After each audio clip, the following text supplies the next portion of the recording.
শ্রীয়তিরাজায়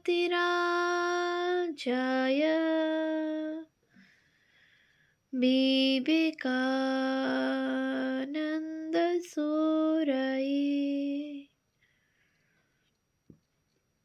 সচ্চিৎসুখস্বরূপায়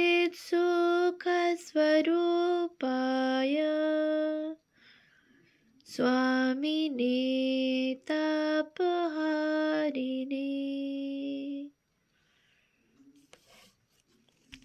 পাশ্চাত্যে বিবেকানন্দ নতুন তথ্যাবলী দিব্য প্রেরণার ব্রত সাধনে প্রথম খণ্ড থেকে পাঠ।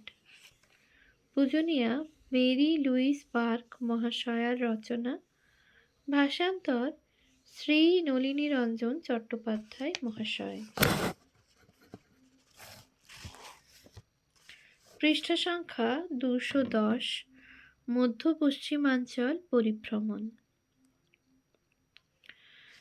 Saint Louis Daily Globe Democrat ও ধর্মীয় পুনরুত্থানের সংবাদ পরিবেশন করেছে 4 ফেব্রুয়ারি 1894। এক পাতারও বেশি ব্যয় করা হয়েছে মোট 5টি রাজ্যে ধর্মান্তকরণের সংখ্যা দিয়ে। প্রবন্ধের প্রায় সবটা জুড়ে 177 জেলার চার্চের নাম এবং সম্প্রতি তাতে যারা যোগদান করেছে তাদের সংখ্যা। কোনো লোক বসে বসে এটা পড়বে এ আমি কল্পনাও করতে পারি না। সৌভাগ্যের কথা যে পুরো কাহিনীর মূল বক্তব্যটা শিরোনামে দেওয়া হয়েছে খ্রিস্ট ধর্মের সংগৃহীত ফসল। পশ্চিমে ধর্মীয় পুনরুত্থানের আশ্চর্যজনক ফলাফল। গত সেপ্টেম্বর থেকে এ পর্যন্ত প্রায় 49,000 নতুন সদস্য লাভে চার্চের শক্তি সঞ্চয়। পরিধি ও শক্তিতে প্রায় অভূতপূর্ব ধর্মীয় জাগরণ। মিসৌরি, ইলিনয়েস, কানসাস, টেক্সাস ও আরাকানসাসের 77টি জেলা নিয়ে গ্লোবাল ডেমোক্র্যাট এর বিশেষ প্রতিবেদন। আশা করি পাঠক লক্ষ্য করেছেন কেবলমাত্র 5টি রাজ্যের সংখ্যাই দেওয়া হয়েছে এবং আরও লক্ষ্য করবেন জাগরণটা আরম্ভ হয়েছে 1893 সেপ্টেম্বরে, অর্থাৎ ধর্ম মহাসম্মেলনের মাসে। অকস্মাৎ হাজার হাজার লোকের ধর্মান্তরকরণের পশ্চাতে কী ঘটনা আছে সেটি ঐতিহাসিক এবং মনোবিজ্ঞানীর কাছে সর্বদাই একটি সমস্যা। সম্ভবত অনেক শক্তি এর জন্য কার্যকর হয়ে ওঠে। বর্তমান ক্ষেত্রে আমরা স্পষ্ট 3টি কারণ দেখতে পাই। প্রথমটি অত্যন্ত স্পষ্ট, ওই সময়টা মন্দার কাল চলছিল। দ্বিতীয়, পার্লামেন্টের অচিন্তিত পূর্ব ফলাফলে খ্রিস্টান যাজকের ওপর চাপ এসেছিল। এবং তৃতীয়, আমার মতে সেইটাই সবচেয়ে গুরুত্বপূর্ণ, এ সময় এমন একজন মানুষের আমেরিকায় আবির্ভাব হয়েছিল যিনি ছিলেন উচ্চতর আধ্যাত্মিকতার প্রতিমূর্তির স্বরূপ। 1893 সালের এই পুনরুত্থানের একটা উল্লেখযোগ্য দিক হলো এটা একটা আনন্দময় বাতাবরণ তৈরি করেছিল যা পূর্ববর্তী অভ্যুত্থানগুলির ক্ষেত্র ছিল না। যাজকদিগের ধর্মীয় আলোচনাতেও নতুন সুর বেজেছিল। পূর্ববর্তীকালে তারা নরকের আগুনের ভয় ও চিরন্তন অধোগতির ভয় দেখিয়ে এসেছে যাতে সন্ত্রস্ত ভক্তের দল আত্মসমর্পণে বাধ্য হয়, কিন্তু এবার তারা জোর দিয়েছেন ঈশ্বরের অসীম কৃপার উপর যা স্বর্গের গৌরব দীপ্ত। সাধারণকে তাড়িয়ে চার্চে নিয়ে যাওয়া হয়নি, তারা দলে দলে স্বেচ্ছায় গিয়েছে, অনাবিল শান্তিতে প্রার্থনা সঙ্গীতে যোগ দিয়েছে। সেন্ট লুই রিপাবলিকের reporter in the olden times নামক প্রকাণ্ড প্রবন্ধে এই পরিবর্তনের বিষয় উল্লেখ করেছেন। তিনি উপসংহারে লিখেছেন, প্রাচীন ধর্মোপদেশকদের মানসিকতা ছিল পরিশ্রুত অম্লস্বাদ সিরকার সঙ্গে তিক্তস্বাদ সোমরাজের সংমিশ্রণ। তাঁর বিদ্বেষ ও মর্মঘাতী কণ্ঠ ভক্তদের পার্থিব সুখের আকারে মৃত্যু ঘণ্টা বাজাত। সৌভাগ্যক্রমে এসব উপদেষ্টারা দ্রুত শেষ হয়ে আসছেন এবং ঈশ্বর করুণার সত্য স্বরূপের প্রবহমান রশ্মি সেই নিরানন্দ উপদেষ্টা মণ্ডলী অধিকৃত অরণ্যে প্রবেশ করছে। চার্চ মঞ্চ থেকে উদ্গীত বাণীর পরিবর্তন ছাড়াও সাধারণের দিক থেকে একটা স্বতঃস্ফূর্তি ছিল যা যাজকদের উপর ঝাঁপিয়ে পড়েছিল। এটা বিশ্বাস করা দুরূহ যে স্বামীজির মতো একজন বিরাট প্রফেট আমেরিকায় এই রুদ্ধ ধর্মীয় আবেগ জাগিয়ে তোলেননি, যাতে সকল স্থানের নরনারী তাদের আধ্যাত্মিক ক্ষুধানিবৃত্তির জন্য নিকটবর্তী কেন্দ্রে ছুটে যায়নি, যেখানে বংশ পরম্পরায় তারা লালিত হয়েছে এবং যে মূল মন্ত্র ও পদ্ধতির সঙ্গে তাদের পরিচয় ঘনিষ্ঠ। আমরা জানি স্বামীজির খ্যাতি ধর্ম মহাসম্মেলন চলাকালে ও তারপরে দাবাগ্নির মতো ছড়িয়ে পড়েছিল। স্বামীজির সম্পর্কে আমেরিকার প্রতিক্রিয়া সবচেয়ে অবগত ছিলেন স্বামী অভেদানন্দ। তিনি নিউ ইয়র্কের বেদান্ত সোসাইটিতে 8ই মার্চ 1903 এর সভায় বলেন, গত 1 দশক যাবৎ আমেরিকায় এখন এমন ধর্মমঞ্চ প্রায় নেই বললেই চলে, যেখান থেকে বিশ্ববিখ্যাত স্বামী বিবেকানন্দের পক্ষে বা বিপক্ষে কিছু বলা হয়নি। উৎস: Swami Abhedananda, Vivekananda and his work, 3য় সংস্করণ, পৃষ্ঠা 7। স্বামীজির বাণী সর্বত্র ছড়িয়ে পড়েছে, কোনো না কোনোভাবে মানুষ তা জেনেছে। এটা মেনে নেওয়া অসম্ভব যে ধর্মের জন্যে এই আকুতি প্রাচ্যের নবচিন্তা স্রোতের ফল নয়, যে স্রোতকে বেগবতী করে তুলেছিল এক আধ্যাত্মিক ব্যক্তিসত্তা যা বিশ্ব ইতিপূর্বে কদাচিৎ দেখেছে। এরকম শক্তিস্রোত নীরবে ও অদৃশ্যভাবে কাজ করে যায়, উপরিভাগে রেখে যায় ফেনা, সেই সঙ্গে মনুষ্য সমাজের গোপন আধ্যাত্মিক চেতনায় আনে গভীরতর পরিবর্তন। এই দ্বিতীয় ফলাফলের জন্যেই স্বামীজি এসেছিলেন, কিন্তু প্রথম ফলাফলটি অবশ্যম্ভাবী ছিল। বিষয়টা ভাবলে মনে হয় ঘটনা যা ঘটেছে তার চেয়ে না ঘটলেই বরং আশ্চর্যজনক বলে মনে হতো। পঞ্চম অধ্যায়, দক্ষিণের একটি শহরে।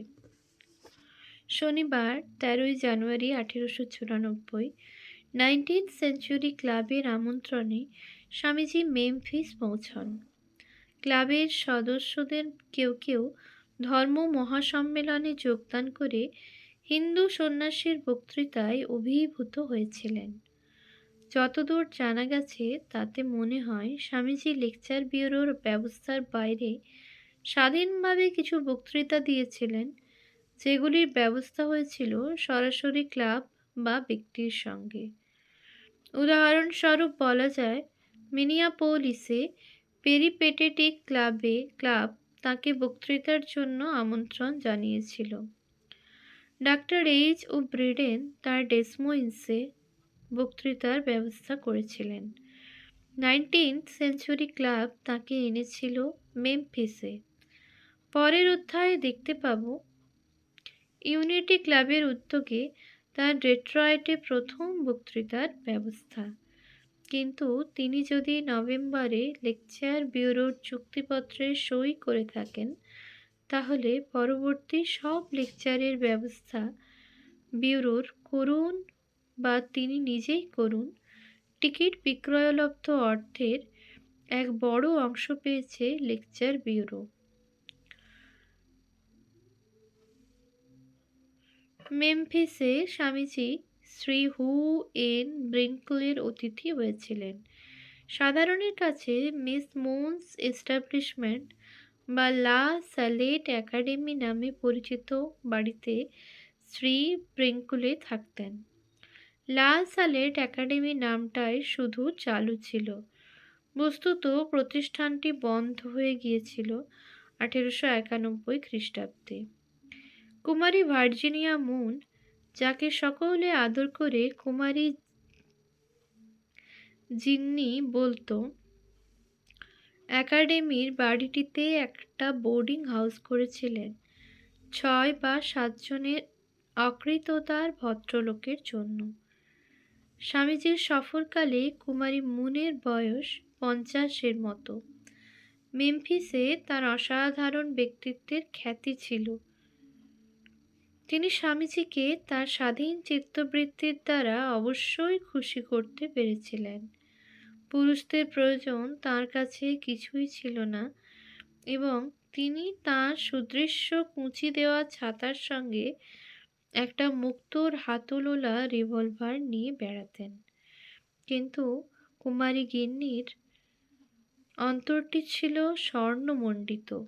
তাঁর পেশা ছিল লক্ষ্যে দান করা এবং তাঁর সব সময়ের সঙ্গে ছাতাটি প্রার্থনার ভঙ্গিতে ধরে মেমফিসের বড় লোকদেরও অনুরূপ কাজের জন্য অনুরোধ করতেন। ইতিহাসে তিনি ওয়ান ওম্যান কমিউনিটি ফান্ড নামে পরিচিত। কুমারী গিন্নির বোর্ডিং হাউসের প্রকাণ্ড বৈঠকখানায় স্বামীজি দর্শন প্রার্থীদের সঙ্গে দেখা করতেন, সাক্ষাৎকার দিতেন এবং দুবার বক্তৃতাও দিয়েছিলেন। মেমফিসে পৌঁছানোর দিন সন্ধ্যায় তার জন্য একটা অভ্যর্থনার আয়োজন করেছিলেন শ্রীমতী S.R. শেফার্ড। পরদিন রবিবার 14 জানুয়ারি তিনি স্থানীয় এক সংবাদদাতাকে সাক্ষাৎকার দেন। 15 জানুয়ারি মেমফিস কমার্শিয়াল এর প্রবন্ধ থেকে দেখা যায় সাক্ষাৎকারটি কোন কোন দিক থেকে ছিল অভিনব। স্বামী বিবেকানন্দ এখন এই শহরে। হিন্দু সন্ন্যাসী এখানে বক্তৃতা দেবেন। রিপোর্টারের সঙ্গে বিভিন্ন বিষয়ে হৃদ্য আলোচনা, তার মধ্যে ছিল সাময়িক জীবন নিরোধ এবং অন্যান্য বিষয় যা তার দেশের বিষয়বস্তু। হিন্দু সন্ন্যাসী স্বামী বিবেকানন্দ শনিবার মেমফিসে পৌঁছেছেন এবং শ্রী হু এন ব্রিঙ্কলের অতিথিরূপে 3rd স্ট্রিট এ পপলারের কাছে মিস মুনস এস্টাবলিশমেন্ট এ অবস্থান করছেন।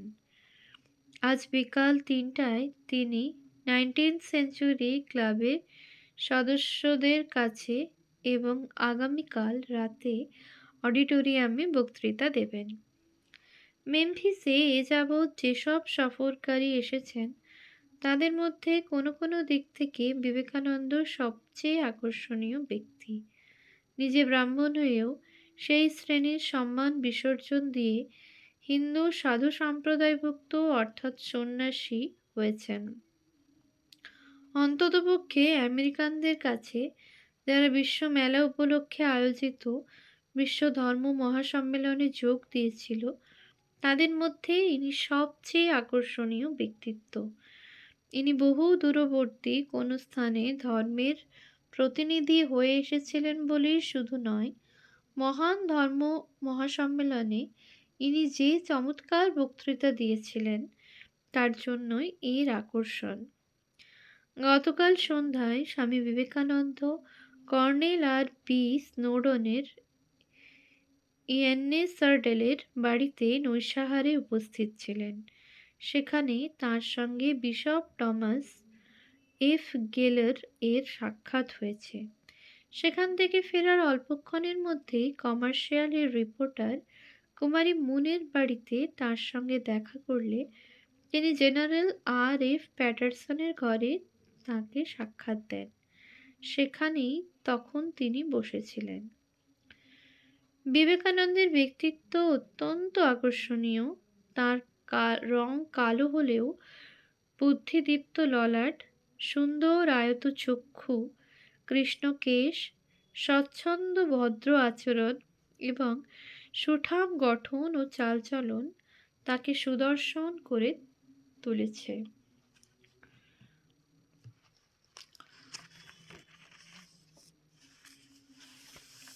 ওম শান্তি শান্তি শান্তি। হরি ওম তৎসৎ। শ্রীরামকৃষ্ণার্পণমস্তু।